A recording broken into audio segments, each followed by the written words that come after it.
श्रीराम समर्थ. सुप्रभातम. हिंदू जागृती न्यास आणि श्री घंटाळी मंदिर संस्थांच्या प्रभाते मन या कार्यक्रमात अमृतापाध्येचा सस्नेह नमस्कार. श्री ब्रह्मचैतन्य महाराज गोंदवलेकर प्रवचने 24 जुलै. सद्गुरूला शरण जावे. प्रत्येक जण पोटाला खायला मिळावे म्हणून खटपट करत असतो, परंतु आपल्या इच्छेप्रमाणे आपल्याला मिळते का? नाही. म्हणून सांगायचे कारण असे की जर आपण विषयांकरता इतके झटतो तर देवाच्या प्राप्तीकरता श्रम करायला नकोत का? संत सांगतात तो मार्ग चोखाळून पाहावा. एकदा ठाम विचार करून आपण ज्याला गुरु कल्पिला तो सांगेल तेच साधन मानावे. गुरु देहातच असावा हे मानणे चूक आहे. गुरु हे देहात कधीच नसतात. गुरु प्रत्यक्ष देवच आहे अशी भावना ठेवून वागले पाहिजे. अशी भावना ठेवून वागले म्हणजे गुरु कसाही असले तरी तिथे प्रत्यक्ष देवाला पण येणे भाग पडते. गुरु सांगेल तसे आपण नेहमी साधन करीत राहावे. तसे साधन करीत राहिले म्हणजे आपल्याला देवाची प्राप्ती होते. गुरु नामाशिवाय दुसरे काय सांगणार? त्यातच सदा आपण राहावे. जो खरा साधनात असतो त्याला या सर्व गोष्टी आपोआपच साधत असतात. म्हणून आपण गुरुला अनन्य शरण जाऊन तोच सर्व करतो आहे हे मानून जे होईल त्यात आनंद मानित जावा. भगवंतांबद्दल जिज्ञासा उत्पन्न होणे ही खरी भाग्याची गोष्ट आहे. असा जिज्ञासू शिष्य भेटला तर गुरुला देखील आपले स्वतःचे सार्थक झाले असे वाटते.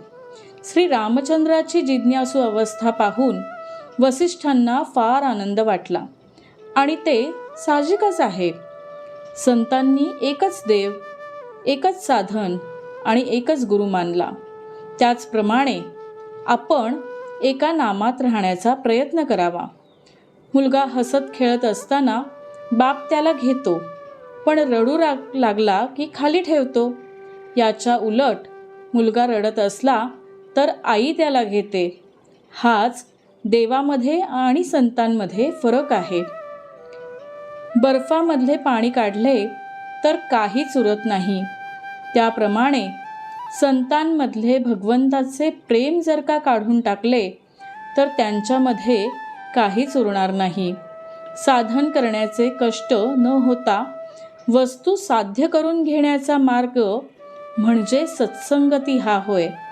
आपल्या मनावर संगतीचा फार परिणाम होतो. नुसता हेतू काम करीत नसून संगत काम करत असते. संगत दोन प्रकारची आहे, घातक आणि उत्तम.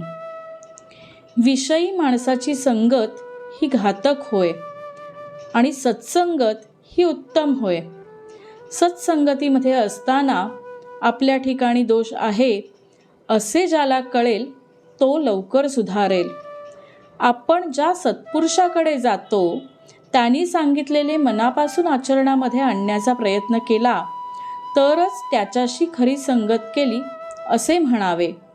संतांची प्रचिती पाहणे म्हणजे आपले प्रपंचातले काम मनासारखे होणे हे नव्हे. ज्या घटनेला आपले चित्त ज्या घटनेने शुद्ध होते त्या घटनेला आणि घटकेला संतांची खरी प्रचिती आली असे समजावे. बोधवचन. संतांना ओळखण्यासाठी अनुसंधानाशिवाय दुसरे साधन नाही. मंडळी, रामरायाचे आणि श्री घंटाळी देवीचे शुभाशीर्वाद तुमच्या सर्व कुटुंबावर अक्षुण्य राहोत ही प्रार्थना. जानकी जीवन स्मरण. जय जय राम.